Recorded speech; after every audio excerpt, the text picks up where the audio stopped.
কয় কেজি দুধ আছে এখানে? রেগুলার কত কেজি দুধের চা হয়? 40 কেজি। ঠান্ডায় চাটা বেশি সেল হয় না। বিকালে ঘুম থেকে ওঠার পরে ভাই এমন ক্ষুধা লাগে, তখন মাথা মতো খারাপ হয়ে যায়। তখন হাজব্যান্ডকে বলি চলো কোথায় খাবার পাওয়া যায়, আজকে কি খাওয়া যায়। তাই দুইজনে বাইক নিয়ে বের হয়ে যায় কোথায় কি পাওয়া যায়। আজকে চলে গিয়েছিলাম, আপনারা দেখে, এটা ছিল হচ্ছে ভার্সিটিতে, মানে আমাদের বিজ্ঞান ও প্রযুক্তি বিশ্ববিদ্যালয়। তো ভার্সিটির একদম গেটেরই অপোজিটে হচ্ছে ডান সাইডে এই মামার চায়ের দোকান। তো দোকানের অ্যাড্রেসটা আমি দিয়ে দিলাম এবং দোকানের নামটা দিয়ে দেবো অবশ্যই। তো এইখানে আমি তার সাথে কথা বলে দেখলাম যে তার প্রত্যেক দিন 30 থেকে 40 কেজি তার দুধ শুধু লাগে চায়ের জন্য।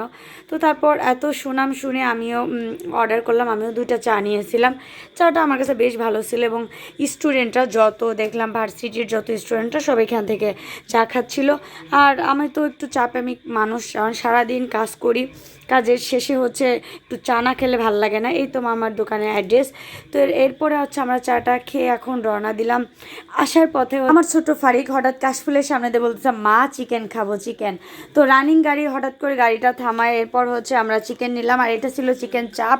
তো হাজব্যান্ডকে বললাম যে চিকেন চাপ নিতে, বলতেছে না আমরা হচ্ছে চিকেনটা নাও, চিকেন বারবিকিউ। আর বারবিকিউর যে একটা অ্যারোমা ফ্লেভার আসতেছিল, ও মানে কাশফুলের সামনে দিয়ে গেলেই কিন্তু আসলে মাথা নষ্ট হয়ে যায়, এত সুন্দর বারবিকিউর স্মেল আসে। মানে ক্ষুধা না লাগলেও কিন্তু অটোমেটিকলি ক্ষুধা চলে আসে শুধু কাশফুলের সামনে দিয়ে গেলেই।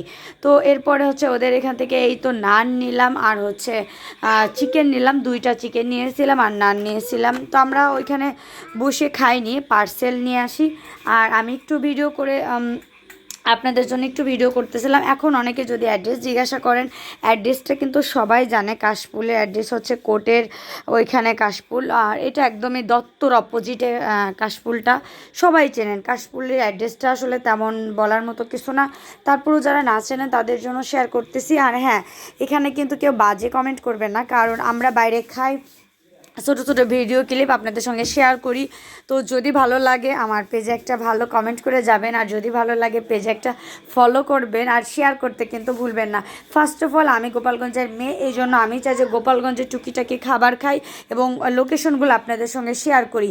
যারা অনেকে গোপালগঞ্জে নতুন আছেন তাদের জন্য অনেক উপকার হয়, বা যারা গোপালগঞ্জের বাইরে থাকেন তারাও চাইলে এইসব জায়গায় এসে ট্রাই করতে পারেন খাবারগুলো। এই জন্যই কিন্তু শুধু আপনাদের সঙ্গে আমার এই খাওয়া দাওয়া করে ভিডিওগুলো আপনাদের সঙ্গে শেয়ার করা। আর কেমন লাগলো কাশফুলের চিকেন চাপ বা ওদের বারবিকিউটা কেমন লাগে সেটাও কিন্তু কমেন্ট করতে ভুলবেন না। আর এইখানে চা কে কে খেয়েছেন সেটাও কিন্তু অবশ্যই